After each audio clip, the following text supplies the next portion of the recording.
Hello, everyone. Aloha kako.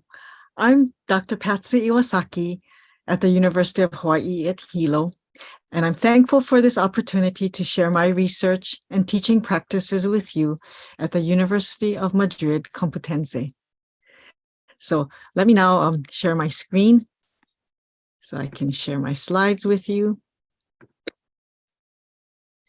I want to thank you and welcome you to my presentation, Tragedy to Triumph, utilizing a graphic novel, instructional design, community of practice to sustain the culture, heritage, and resilience of a community. My topic of discussion today will cover a few topics in relation to my graphic novel, Hamakua Hero, A True Plantation Story. So let me begin by saying aloha to all of you. Aloha is Hawaiian for hello, hi. It's a greeting, much like hola in Spanish. And let me give you a greeting called the shaka sign, a hand gesture of friendship that, like aloha, has many meanings, such as hello, right on, thank you, take it easy, all very positive. A gesture that even our 44th president, Barack Obama, who was born and raised in Hawaii, used often to link him to the 50th state of America. I want to thank the Eurasia Foundation, the University Complutense Madrid, and Dr. Asun Lopez Varela for kindly inviting me to take part in this course that seeks to bring diverse perspectives and increase global understanding. I am so committed and passionate about cultural sustainability, global education, cross-cultural and multicultural studies, and about building cross-cultural relationships.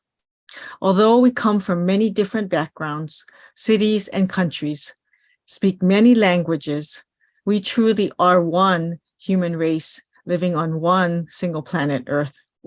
I strongly believe that building relationships, especially multicultural, cross-cultural relationships, is a universal goal that we need to pursue to make this world a sustainable, better home for all. I want to start off by showing this slide of the last sugar plantation in Hawaii, which was Alexander and Baldwin's Hawaiian Commercial and Sugar Company that closed down in 2016 in Pu'unene, Maui. Most of the sugar plantations in Hawaii had already closed down in the 1990s or earlier. But back in the 1800s, about 150 years ago, and throughout the first half of the 1900s, the production of the lucrative and successful sugarcane was king sugar throughout the major islands of Hawaii. While some might romanticize this period in Hawaii history, the reality was that plantation society in Hawaii was not at all a paradise for many. I wrote a graphic novel, Hamakua Hero, A True Plantation Story, that was illustrated by Avery Burrito about Katsugoto, who arrived in Hawaii on the first shipload of Japanese nationals who were recruited to work on the sugar plantations of Hawaii under a government labor agreement between Japan and Hawaii. This cover features a comic book anime representation of Katsugoto, who planted the seeds of justice and labor rights in the hard soil of Hawaii's plantation society. My presentation today will cover a brief summary of Katsugoto's story, a history of migration to Hawaii with a focus on Japan in relation to Hamakua Hero, a short literature review of the framework for my study about cultural sustainability and place-based education, the research design of the study, results, implications, and further research. Katsugoto arrived in Honolulu Harbor on February 8, 1885, aboard the ship City of Tokyo. This was the first shipload of 944 Japanese nationals who were recruited from Japan to work on the sugar plantations in Hawaii under a government labor contract between Japan and Hawaii.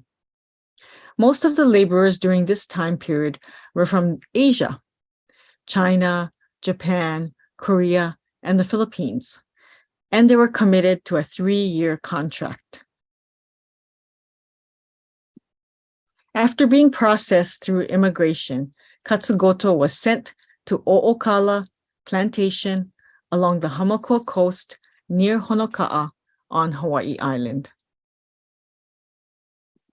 And after his 3-year contract was completed, Katsugoto opened up a general store in Honoka'a town. Because he spoke English, Goto became the liaison between the Japanese laborers and plantation management at Overend Plantation. He advocated for improved working conditions and wages. He facilitated mediation and served as the interpreter. When the Japanese workers ran into a problem, they would seek out his help, and he was a community leader. Here's the only known photo of Goto when he was just 27 years old. Spoiler alert, I'm going to tell you what happened to him. This photo was taken just before he was unfortunately lynched, killed, and hung on a telephone pole on October 28, 1889, for being a champion for sugar plantation worker rights and dignity. Although his death was a terrible tragedy, it marked a turning point for plantation laborers in Hawaii. Now he is being honored and remembered for his courage and action, and I'm utilizing his story as a Hawaii place-based educational resource that can sustain culture and encourage resilience. Many people in Hawaii, and not just students, don't understand how Hawaii became a multicultural society. At our university in Hilo, we have many out-of-state and international students, and they don't know as well. After the sugar plantations closed down, society became far removed from Hawaii's plantation and immigrant history. Hamakua Hero provides an important piece of Hawaii cultural history with relevance today. One of the main reasons Hawaii became a multicultural society is because of labor recruitment for the sugar plantations, which began over 150 years ago. As mentioned, most of the laborers were from Asia, but there were also Europeans. In fact, over 25,000 Portuguese, mostly from Madeira and the Azores, but some from mainland Portugal, were recruited for the sugar plantations in 1878. And this should interest this audience. There were migrants from Spain as well. I haven't had a chance to read this book yet, but there were also 8,000 migrants from southern Spain who worked on the sugar plantations from 1907 to 1913. Hawaii was a gateway for them, and they eventually ended up settling in California.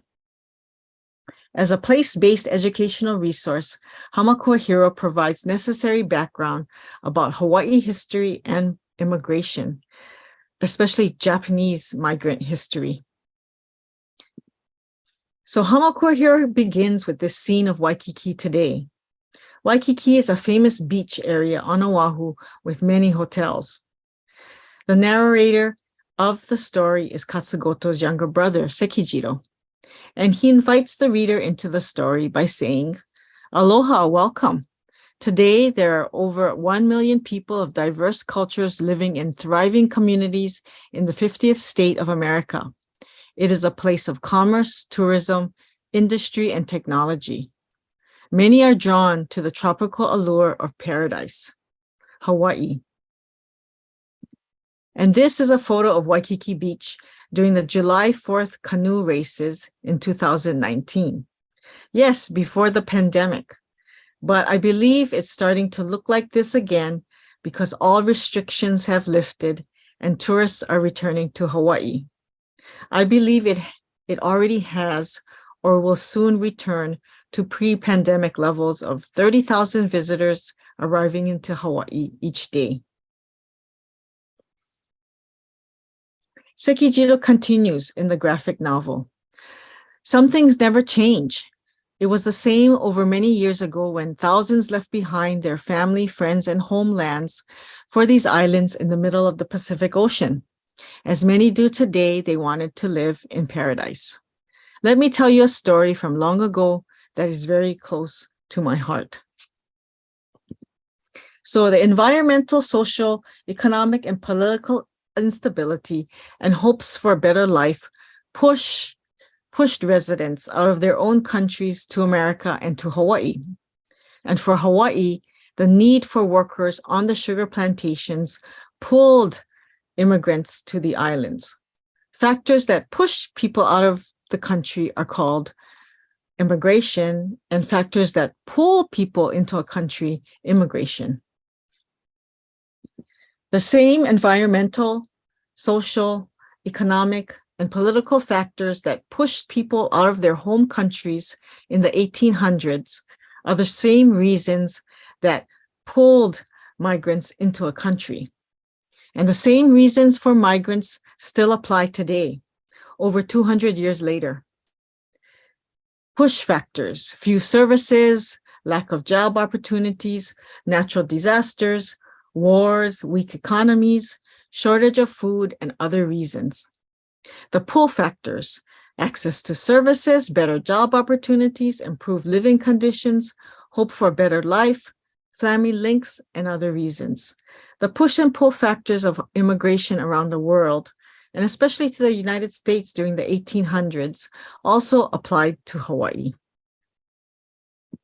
This is why many states in the United States have a diverse population, with migrants from Asia, Europe, and the Pacific. Immigrants were, in the past, as they are today, seeking sustainable futures through migration. King David Kalakaua was the reigning monarch in the Kingdom of Hawaii from 1871 to 1891. In 1881, King Kalakaua traveled all around the world to Asia, the Middle East, and Europe. His travels brought the small island nation to the attention of world leaders, but also sparked rumors that the kingdom was for sale. King Kalakaua also visited Japan for 2 weeks. Many say he is trying to deflect American ambitions towards Hawaii and possibly place Hawaii under the Empire of Japan's protection. So he proposed a marriage between his niece, Crown Princess Kailani, with Prince Higashi Fushimi Yorihito. While the proposal fell through, it's interesting to think about the possibilities if Hawaii had come under Japanese rule. In addition to being the first king to circumnavigate the world, King Kalakaua's global tour also had a very important economic purpose. He was being pressured by sugar plantation owners to find additional, inexpensive labor sources for the extremely lucrative and successful sugar industry that was booming in Hawaii. Here is King Kalakaua seated in the middle, with Japanese officials to the left and to the right of him, and standing in the back are members of the king's delegation. Growing, harvesting, and processing sugarcane was very, very labor intensive.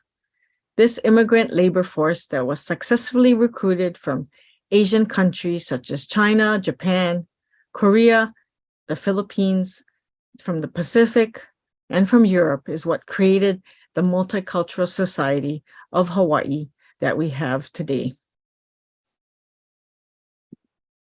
At first glance, you can understand why so many Japanese and other migrants from Asia would want to emigrate to Hawaii. Japan and other economies were in a recession, rice harvests were poor, and many residents thought that they might do better in Hawaii. Most of the labor recruits were second or third sons, and over 370,000 Japanese residents had to sell their properties to pay taxes during several years of poor harvests between 1883 and 1890. An economic crisis in Japan pushed many Japanese out of their country and pulled them into Hawaii. There were 26 shiploads of contract laborers under the agreement with King Kalakaua and the Hawaiian Kingdom. By 1924, there were over 200,000 Japanese nationals in Hawaii from many prefectures in Japan. As this photo shows, many women labored in the fields as well. Turning back to Hamakua Hero, in addition to the history of Japanese migration to Hawaii, I want to talk about how culture and heritage can be viewed from interesting and different perspectives, which also addresses how culture is sustained and evolves through migration. A group of youth were also very instrumental in helping me to develop the cover of Hamakua Hero. This was an informal focus group that ranged in age from young elementary to preteen and teens, composed of both local Hawaii youth and native Japanese. There were also adults in the group. I showed them a couple of sketches of early Hamakua Hero possible covers. And one of them was this one. Avery Burrito, the talented illustrator, was an art student at the University of Hawaii at Hilo. He came up with this draft, among others, including one with a volcano for Hawaii Island, a Japanese gate, like a Japanese red gate, and other images. You know, images that are representative of both Hawaii Island and Japan. I want to point out that the first Japanese English version printed in Japan was titled Hidden Hero, because I felt that his Hawaii Island story was hidden, not well known at all back then, and even today. So we played with the idea of connecting Goto to the Japanese samurai, which I associated as a traditional Japanese hero. Cherry blossoms were also added because they're a quintessential symbol of Japan. The local youth in my focus group liked the samurai idea somewhat, but not the shadow aspect of it. It looked too ominous, too dangerous. And what I learned from the Japanese youth was so surprising and interesting. Perhaps it was my looking at Japanese culture from a Western Japanese American perspective, but I learned that the Japanese youth completely didn't associate samurai as being a hero in that Western sense. They felt that samurai was something in the legendary past, and they couldn't really relate to that concept. To them, a hero was someone real, someone they could watch on TV, an Olympic gold medalist, a Japanese baseball star like Ichiro Suzuki and Shohei Ohtani, who have made it in the American major leagues, or someone like Hideki Matsuyama, an international golf star who won the Masters. So they didn't like the samurai shadow at all. They also didn't like the cane knife there at the bottom, and with Goto holding the cane knife. And older Japanese youth and adults also didn't like the cherry blossoms. I asked them if it was an image that was too stereotypical. And they said that although they loved cherry blossoms and the short cherry blossom viewing season, to see it like this made them associate the images with the past and with traditional Japan, with the emperor, and they didn't relate it to today. The cherry blossoms were associated with the short life of a Japanese soldier in World War II. But both the Japanese and local Hawaii youth really liked the figure of Katsugoto.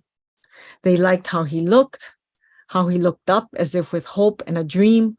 He was someone they wanted to learn and know more about. They also liked the stalk of sugarcane. It sort of stood out to them, even if it was in the corner, off to the side. So after a couple of more iterations, I removed the samurai image, the knife, the cherry blossoms, and settled on this.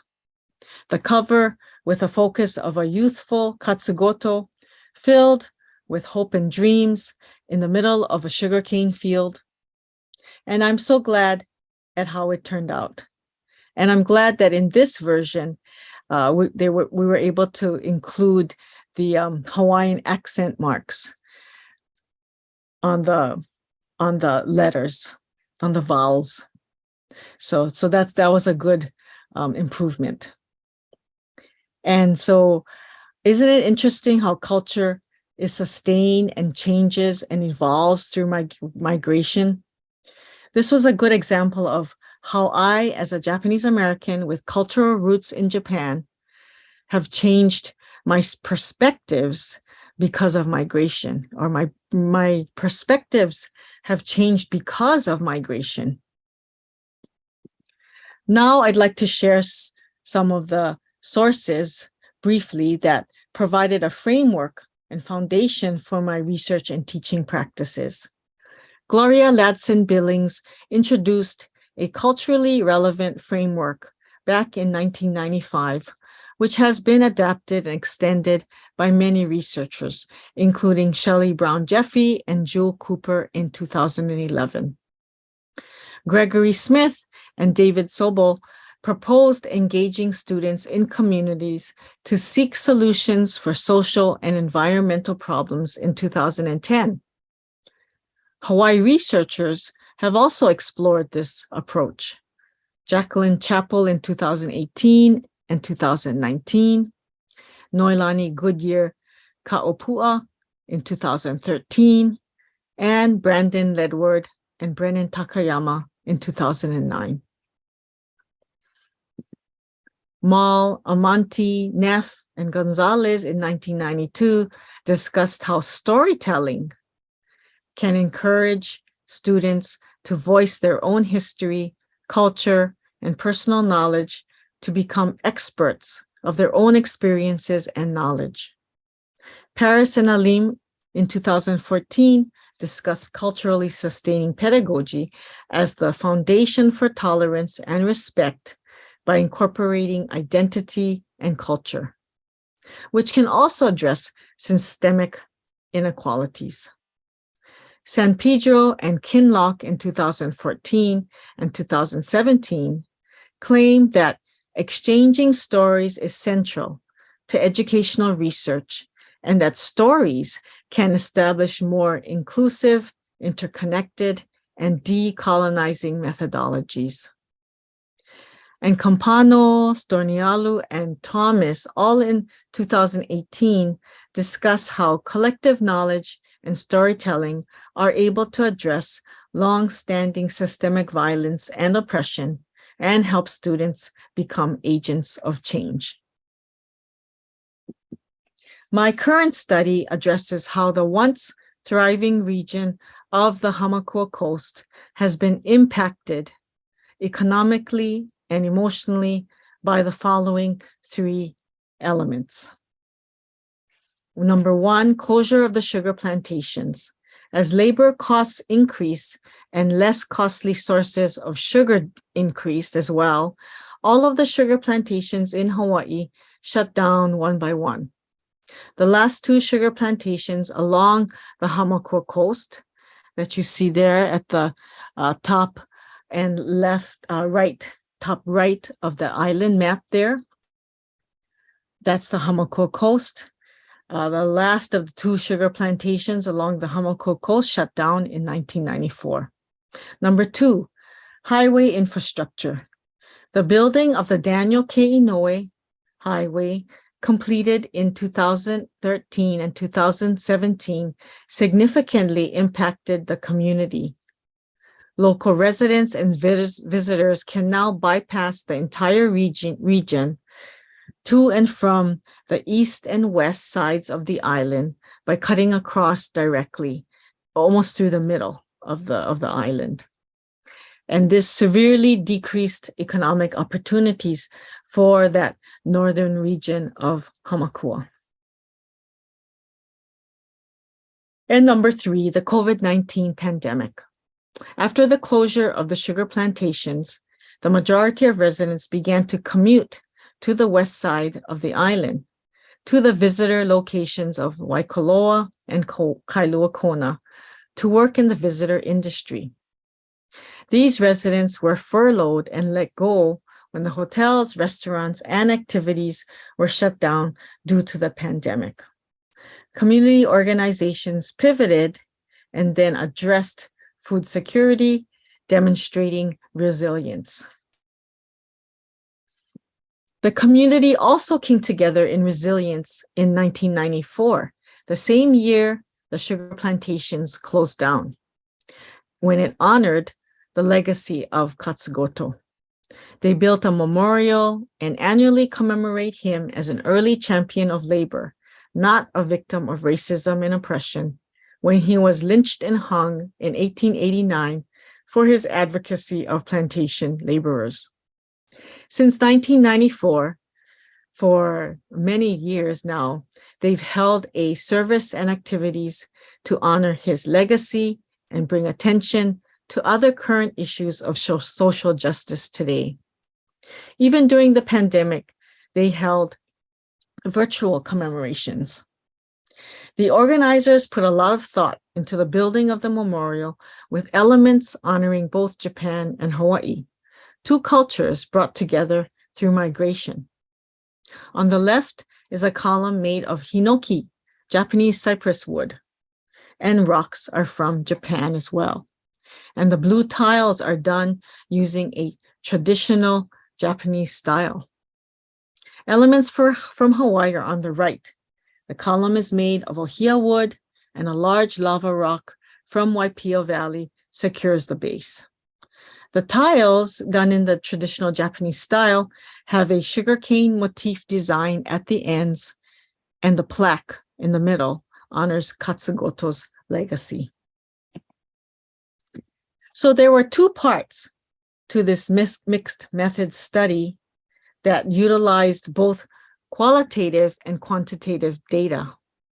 In part one, the ADDIE model of instructional design helped guide the 6 participants with the design of educational lesson plans and modules, utilizing Hamakura Hero, A True Plantation Story. This community of practice consisted of instructors, the 6 instructors using the graphic novel Hamakura Hero in their classes, and the teachers were from high school and college, taught high school and college classes.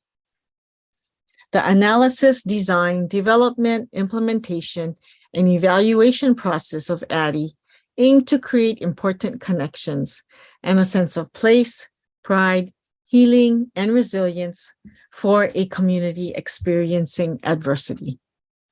However, during the ADDIE process of the study, I learned that teachers are quite autonomous and independent. Rather than coming up with a single uniform lesson plan or module, they understandably wanted the freedom to adapt and adjust modules and lesson plans to their own class and student needs. To increase the likelihood that the lesson plans and modules would resonate with the target audience, students at the intermediate, high school, and college levels, the study's design was based on a well-established model in motivation and instructional design, the ARCS model. The ARCS acronym stands for the instructional motivational factors of 1, attention, 2, relevance, 3, confidence, and 4, satisfaction. The ARCS model informed the process of the design and development of 1, the data collection instruments in the study, 2, the educational lesson plans and modules, and 3, the interpretation and analysis of the data collected. So last year, I worked with 6 instructors who used the graphic novel Hamakura Hero in their classes in high school and college. Using an instructional design process, I met with the teachers, and we worked together to apply educational best practices to meet instructional guidelines and goals while meeting the challenging needs of their wide and varied students. So the results for this part one of the study, teachers at the high school and university levels wanted to utilize the graphic novel in two ways. One, as a major assignment, research projects about current relevant topics such as immigration, diversity, culture, and social justice that encourage students to explore place-based, culturally relevant resources in Hawaii. One of the resources students were encouraged to use was Hamakua Hero. Teachers said the assignment was very well received, and the graphic novel served as a catalyst, a launching point for students to conduct research in a number of areas they were interested in. Students like that the graphic novel is visually appealing, historical, and the images, panels, and short text move the story and plot like a film. Some teachers wanted to give students the freedom to create their own final product platforms, a research paper, a script for a play, a video, or an original comic book, and many other forms. And two, the teachers, the participants in the study, wanted to utilize Hamakua Hero as a minor assignment. Exercises or worksheets with multiple choice, fill in the blanks, or deeper open-ended questions. One teacher used Hamakua Hero in a module of a required Modern History of Hawaii class with his alternative learning students. Here are some themes in the graphic novel that resonated with his alternative learning high school students. Identity, sense of place, connections, sense of control, family relationships, community, sibling relationships, leave-taking, life and death, equity, and legacy. He said that the content of the graphic novel really resonated with his vulnerable students. They're willing and wanting to engage with the curriculum relating to Hamakua Hero. He said that his students won't touch a textbook filled with words, but they will open up Hamakua Hero and read it in 20 to 30 minutes. He said it's about Hawaii's history, and his students learned about immigration to Hawaii. After reading it, they understand how Hawaii became a multicultural society because of labor recruitment for the sugar plantations. And here are a few more of the themes in the graphic novel that resonated with his students. In Hamakua Hero, I tried to establish a relationship with Katsugoto and his brother Sekijiro, since Sekijiro is the narrator for the story. I added elements of Japanese culture and tradition. So here they are pounding steamed rice into mochi rice cakes for the New Year's holiday, and Katsu surprises his brother with his news about leaving Japan to go to Hawaii. It also adds an opportunity for some action and humor, with Sekijiro almost pounding Katsu's hand off. The alternative learning students relate to this relationship because often the sibling relationship is so important and foundational to them. They've moved from school to school, from community, from neighborhoods, and for those in foster care, they've been removed from their parents, from their fathers, from their mothers, from their families. Sometimes for them, it's the siblings against the parent or parents, against the family, against the world. They've got to have each other's backs, especially if there's any type of conflict involved. This page, when Katsugoto opens up his general store, resonates with the students. The students long for control. They long to be the boss of their own lives. They've often had to be at the mercy of an unstable family life. They sometimes don't know where they're going to sleep at night or where their next meal is coming, or if they'll have clean clothes to go to school. They've often handed off to this friend, this auntie, that uncle. They have no control in their lives. So it's rewarding for them to see Goto finally be successful and open up his store. And when I asked the teacher about the unfairness and violence in the story, how Goto is ambushed after meeting with Japanese workers, he's trying to help, he said the students can totally relate to it. He said they are faced with unfairness and violence every day, inequity. They've often lost family members to violence or health issues. They feel that life has been unfair to them. The teacher knows exactly when they get to this part in the graphic novel. They're reading it in the class, following the story, and they get to this part, and then they yell or put down the book and shout out, "What?" Because the story throws them off a cliff. It starts off as a typical guy overcoming hardships, rags to riches kind of story. Man comes to Hawaii, he works hard, he opens a store, he's successful. But then he is attacked, pulled from his horse, lynched, and hung on a telephone pole. The teacher tells me that the students are literally and emotionally thrown off a cliff by the story. They can't believe it. But at the same time, they also do believe it. And he tells them it's a true story. Although this tragic lynching happens, the teacher emphasizes that Hamakua Hero's impact on the students is so very positive and impactful. Yes, what happens to Goto is horrific, unfair, and unjust, but that is just what catches their attention.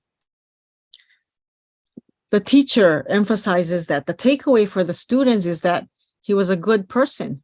He lived a good life. He worked hard. He helped others. They realize that because of what happened to him, they can actually read about him now.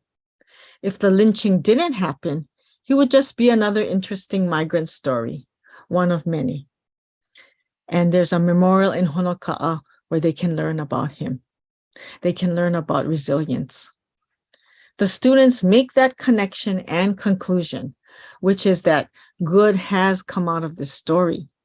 Perhaps if they try hard, complete high school, graduate, practice resilience, and do good, good can come into their lives. The outcome of part 1 of this study was very positive and significant. Hamakua Hero was used in high school and university research papers as a resource that helped students explore current relevant topics such as immigration, diversity, culture, and social justice. The feedback from the high school teacher who taught alternative high school students was surprising and inspiring for me to learn that the story really resonated with and had a positive impact upon his students. It was so very helpful to know that Hamakua Hero can be used in place-based cultural curriculum in Hawaii in this way. So our website was created with information, resources, and lesson plans from instructors who are willing to share. And let me just take a quick look at the website. Here it is. Hamakua Hero curriculum. There's a home button, an about button, project info, lesson plans for intermediate, high school, and college, which the instructors shared with me, resources with various resources here, purchase button, and contact information. So going back to my slides now. So I just wanted to say that the I also received a lot of positive feedback about the website, that some of the teachers really were able to use the resources there in part 2 of my study, which I'll be talking about right now. So we are now in part 2 of the study. The Sustaining the Humanities Through the American Rescue Plan, with the acronym SHARP, provided a grant from the Hawaii Council for the Humanities and provided over 700 copies of Hamakua Hero for 40 new instructors, a community of practice in education, to utilize the graphic novel in their class curriculum last fall and this spring semesters. Teachers can explore and utilize the website for information and lesson plans. The majority of these 40 new teachers have indicated on a survey that they are willing to share their lesson plans on the website. So we'll place the lesson plans on the website as we receive them. And there's quite a number of lesson plans for all levels of students already on the website. Also, copies will be provided to place 51 books in all 51 of the public libraries in the Hawaii state system, so that there will be an increased access to the books for teachers and the public. I look forward to collecting data from part 2 of the study that will add additional resources to the website. I'm thankful, especially thankful, that a number of the teachers participating in the study were from the Hamakua Coast communities, as this study was meant to impact and help sustain the culture, heritage, and resilience of these communities. We're thankful that we will be able to complete the project on time, and the project exceeded our expectations. We were blown away that 40 teachers wanted to utilize Hamakua Hero into their curriculum. And the purpose of this project is to encourage academic success, understand Hawaii history and migration, and sustain the culture and heritage of this region, as well as practice resilience. I look forward to the project's contribution to the sustainability of the cultural legacy of this community to the next generation. This effective and dynamic interdisciplinary approach for combining arts, instructional design, and community of practice in education to create a relevant and impactful place and a community-based instructional resources is an important and significant contribution to the humanities, which is an integral part of living and learning in a thriving multicultural global society. This comes to the end of my presentation. Thank you so very much for your kind attention, for inviting me to be here and allowing me to share with you. Mahalo nui loa. Thank you very much. Best wishes to you all. Goodbye.